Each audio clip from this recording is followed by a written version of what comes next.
Oh, oh my God, it was so good. And we did it. Well, technically, Lauren, when the other chapters we have already supported the creators, so when the other chapters come out, we'll just get them because we technically kind of already bought the game. Yeah, that was amazing. Holy shit. 10 out of 10. Well, okay, maybe 9.5 out of 10 because the text does need some editing. 9.6 out of 10. Furidashi score 9.6 out of 10. Oh my God, that's so good. So incredibly good. Let's take a look at the gallery. So I guess we're going to have an early end to the stream tonight. Unless, Lauren, you want to hop on and talk about it. We could end the stream with that. You want to get on Discord? Maybe we can chat a little bit about the game. If you're up for it.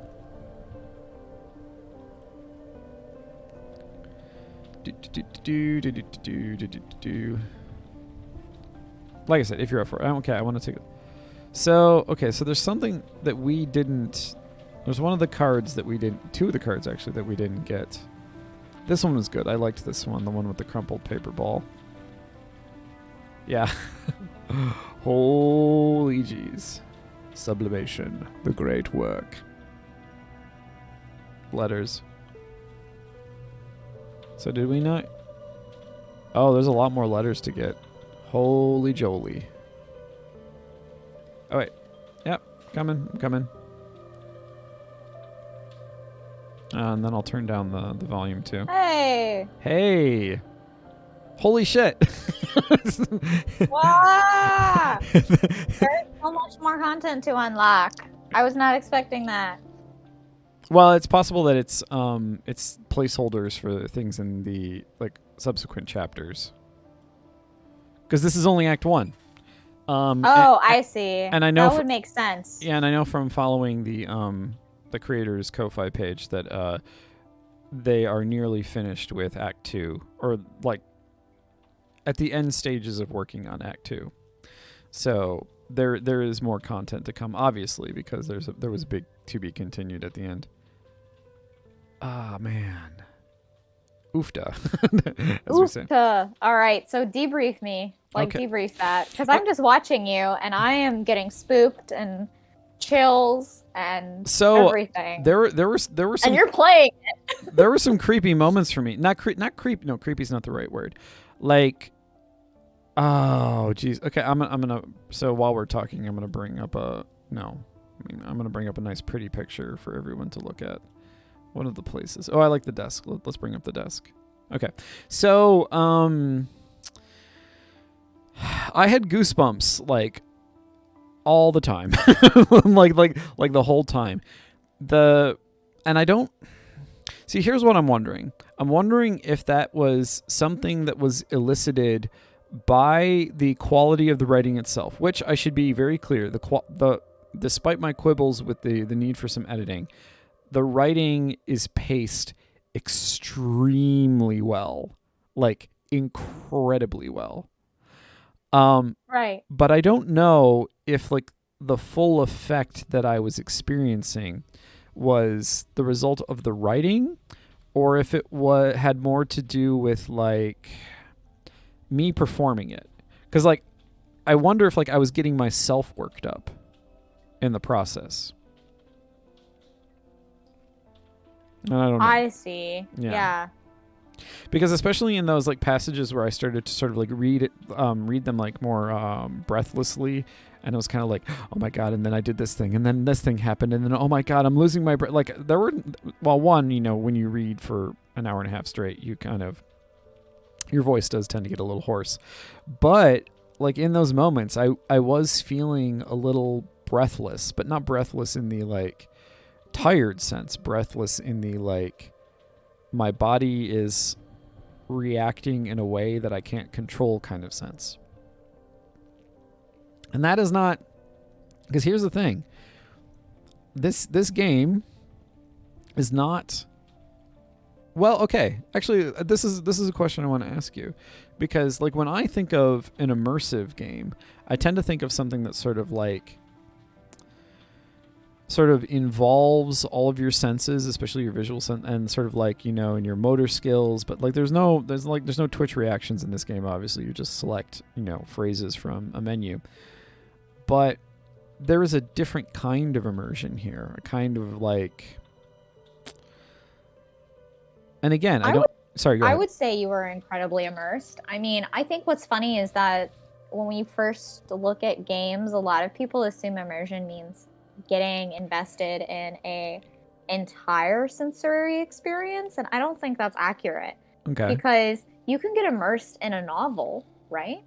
And I think that for a lot of like youth, especially those that read a lot of like the larger books like Lord of the Rings or Harry Potter, or even like George R.R. Martin. Yeah. I mean, there's all of these authors, right? And you get immersed in those worlds. I mean, so much so that like WB, right, created a whole theme park out of them, right?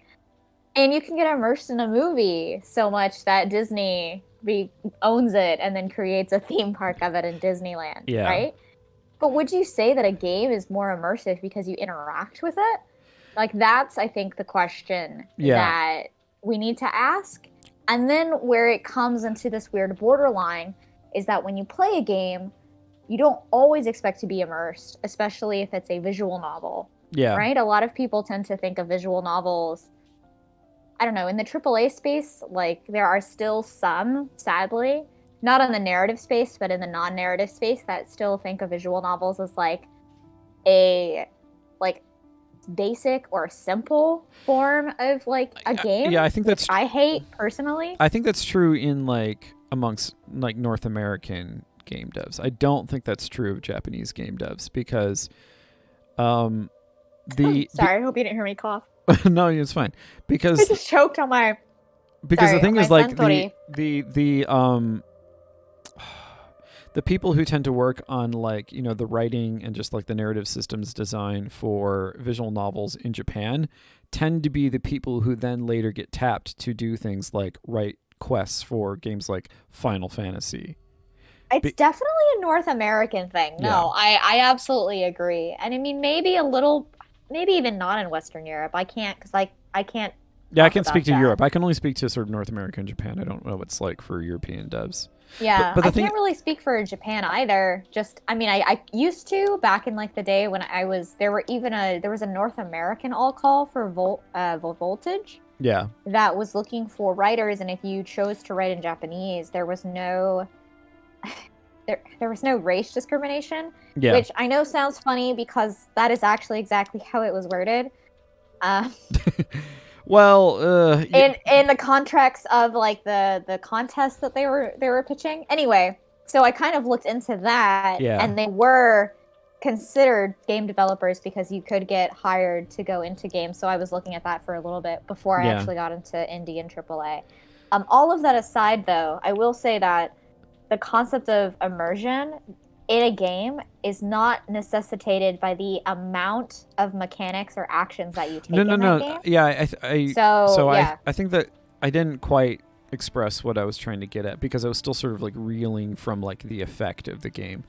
I was trying to make a qualitative distinction in terms of immersion, not like a quantitative distinction. So when I mentioned that, like, you know, so like, you know, the immersion of, say, playing, I don't know, an Assassin's Creed game where like, or even just like when I'm playing like Final Fantasy 14 where, you know, I'm in a raid and I have to be really focused and like I'm watching people's health bars, but I also have to be aware of like where I am in the space and then like my the physical awareness of my body in terms of like where my hand is on the keyboard for all my keybinds, like in my mouse, like all of that stuff, all of those things together, that sort of like cacophony of like sensory like overload, if you will. And it's actually one of the things that tends to annoy me about 14.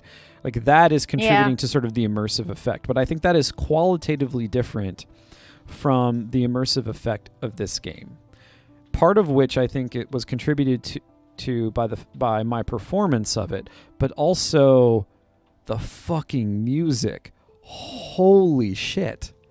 The music is used so well in this game. So incredibly well. Like astonishingly well. Like I was really I was really, really impressed. Yeah. I couldn't believe it. I mean, or rather, like, especially when you release like a demo, like I feel that maybe it's untrue now, but game developers used to like release a demo that was just like the game or just like the narrative.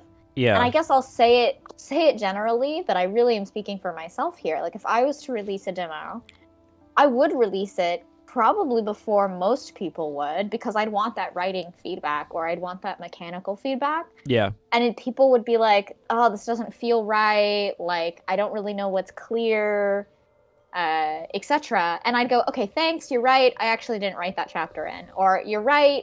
It would sound better if there were sound and audio VFX. Sorry that I don't do sound or audio VFX. Like, I'm working on it. Yeah. But nowadays, like an indie, in order to survive and I think get that traction, a game like this needs to have all of that. And for it to have that music, like, lovingly crafted and put in, you know that the developers are going to do that maybe even more so and improve it for their last ones. Like, this is a series I see that I am holding in comparison to games like Alan Wake in my head. Yeah. Having watched you play it. And I would much rather a game like this get 50,000 times the attention of Alan Wake. Well, I mean, and it'll end a lot better. Yeah, no, I mean, in an ideal world, and the writing is already better. Yeah, like, the writing is already much better. No, Alan Wake was good. No offense to the developers, I really did enjoy it. The last level, though, come on, guys. Yeah, you ran out of time a little, and I can't. But why did you pull that ending? It's fine. It's a great experience. I actually reference Alan Wake to a lot of like all new developers almost. Like, hey guys, you want to see a great game that like tells an episodic story? Like, Alan Wake is great. That being said, this game, man. Well, the thing is, here's the thing. It's up there for me. So I made this point with regard to basically, I think this is generally true of the really, really great indie games. I think it's true of when we played What's Your Gender. I think it's true of Long Gone Days, and I definitely think it's true of this game. That in many ways, like, having less in the game, not less isn't the right word, having fewer things. In other words, focusing on like certain aspects. I mean, look at this image right in front, like this backdrop, which appears several times and is used in several different ways in the game. It is so incredibly detailed, like the hash mark, like this is just a beautiful image. Every single image in this game is so meticulously well done. And so the music and the whole, like, it's the aesthetic choices. It's interesting because, you know, and this is an attitude that I really hate, that you see in a lot of gamers sometimes, where they're like, you know, if it's essentially like doesn't get your blood pumping, or there's like not a ton of like buttons you have to press constantly at all times, then for them it's not a great game. But the thing is, like, here, the attention to the aesthetic choices shows, like, because here's the thing. The reason why the music works is precisely because of the way in which you have to read the text. I mean, it seems so simple. It's like, oh, but you just click to advance the text. But because that is the case, it means that the music can be very precisely cued to specific words and phrases. And because of that fact, it means that you can just be haplessly reading along, and then you click on the next phrase, and then all of a sudden there's this dramatic or very eerie change in the music. And that works both because the music is well done and because it's been sequenced really brilliantly in line with how the text advances. And that is a really difficult kind of gameplay, because you have to have a sense of timing. You have to have a sense of like how a mood is going to be evoked by a particular soundscape. All of those things that people tend to refer to as soft skills, which is bullshit. But those are like that makes this game. Like all of that. It is a very yes, it is a very aesthetic sensory experience, and I think there's something that when we are in games for so long, that people tend to undervalue it only because they're like, oh, but every game needs that, so since they all have it, it must be super simple or easy to figure out and to do. Yeah. And I think that logically or programmatically, right, saying here's the line of text, play this audio, fade in at this volume is pretty straightforward. But to not only have to make it functional, right? Yeah. And to not only then recognize that it works and that it plays well, then to have to go through and test it and tune it and get it on just the right amount of phrasing or word or input. Yeah. Right? Exactly. Especially in a visual novel where you're not really sure where the player is going to be when they read something, right? Yeah. Or you're not sure which option they're going to choose. Yeah. I think is very well done. Well, and also it requires a kind of sensitivity. And I remember, God, who was this? I saw someone on Twitter. If you were the person on Twitter who said this, then I apologize to you. but I saw someone on Twitter say something to the effect of like, it's far more important to have a person who is essentially like a decent human being than someone who can code well. And I would like to expand upon that point. And I think it's, especially when you're talking about something like game design, which is, it's an art form. Like, yes, it requires certain like mechanical skills, but it requires certain mechanical skills in the same way that, say, like, doing like woodblock printing requires certain mechanical skills, or painting requires certain mechanical skills. The thing that you can't train in the person is that sensitivity, that ability to evoke a particular mood or understand like how a piece of music or a particular sound or some combination of like what you're seeing on the screen plus a sound plus what you're reading, like how all of those things are going to combine for an individual to evoke a particular emotion. Like, yeah, mood building is huge. And it's one thing to do it in level design, right? And it's one thing to do it in a game that, takes 50 people to 100 people to make. Yeah. But it's very different when it is just you and maybe a couple other friends. It's two designers in this case. It's two people in this case.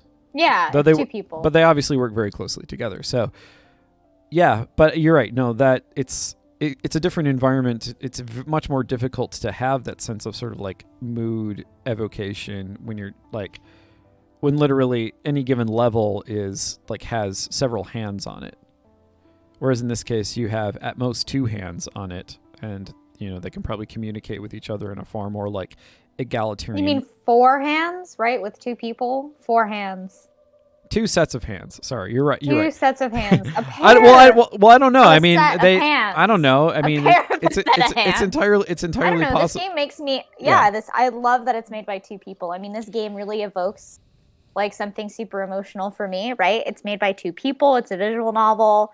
Like there's writing, there's like very detailed art, and obviously it's very lovingly crafted, and it makes me kind of want to get back into that space, right? Yeah. But I would definitely need at this point, if I was going to do anything offline being my off work hours, I would just have to do something like, it would have to be something that I'm very used to, like just like writing and be like, hello, I just want to write now. I use all my other skills I guess I also use writing at work a little. Yeah. It'd be more like I don't have the bandwidth in my brain, right? Well, it is interesting because like, no, I know how you feel, because a couple of days ago I was chatting with somebody, and they were asking me like, why don't I produce like content related to my teaching? And I'm like, because that feels like work.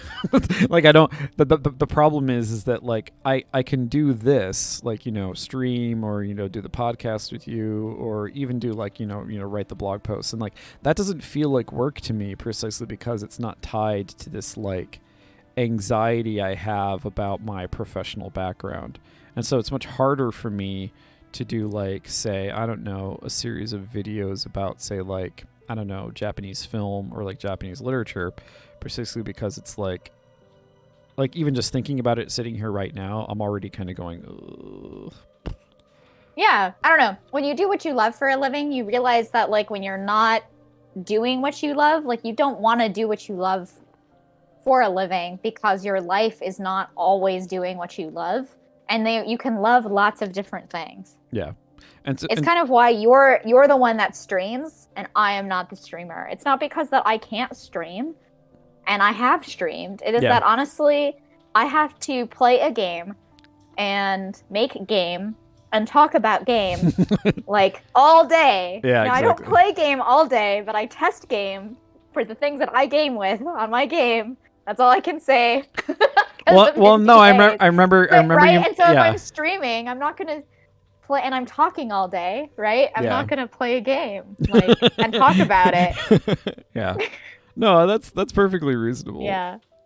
No, one day I'll get back to it. One day maybe there'll be less meetings so that I'm like, wow, I haven't talked like all day. Like I'm going to attempt to do this without completely screwing up my webcam, but just to prove to everyone. Oh, I can't hear you. You're totally. I know. I stopped talking. Oh, okay. I just wanted to prove that that I do in fact have a black cat exactly like. Oh my gosh. So that's Avery. That's our cat. That's perfect. That's our 30-second clip there. Yep. Okay. Yeah, everyone, I have a cat. It's Avery. Okay. Now I have completely screwed up my webcam. Oh, that's a little bit. I'm like, you'll get over it. It'll be fine. Yeah. Well, all right. That's good. All right. That was a good wrap. We're like, oh man. All I wanted to say, I think, is that this game is very inspiring. Yeah. I put that in chat. I was like, all I wanted to try to say was that this game is very inspiring. Okay. I do in a very melancholy way for me, because I think that there's like a part of me I see in the game because it is something that I have never done, that I have wanted to do. And then seeing the relationship unfold and the memories and that type of love and loss that you get from it is just very, very special. Well, I want to add, for anyone who is watching this now or watching this later, you can support the creators on Ko-Fi. Buy them a coffee. You can also, I got the game from Itch, but it is also now on Steam, so leave them a review on Steam. In fact, I'm probably going to go to Steam right now and write an absolutely effusive review of this game, and I encourage others to do so as well, because indie developers can often have a hard time getting traction, and a game this good should get some traction. Full stop. Yes. Yeah. Full stop. That's it. All right, so I want to say good night to everyone. Maybe even good night to you too, Lauryn, and we'll see you back here again next week.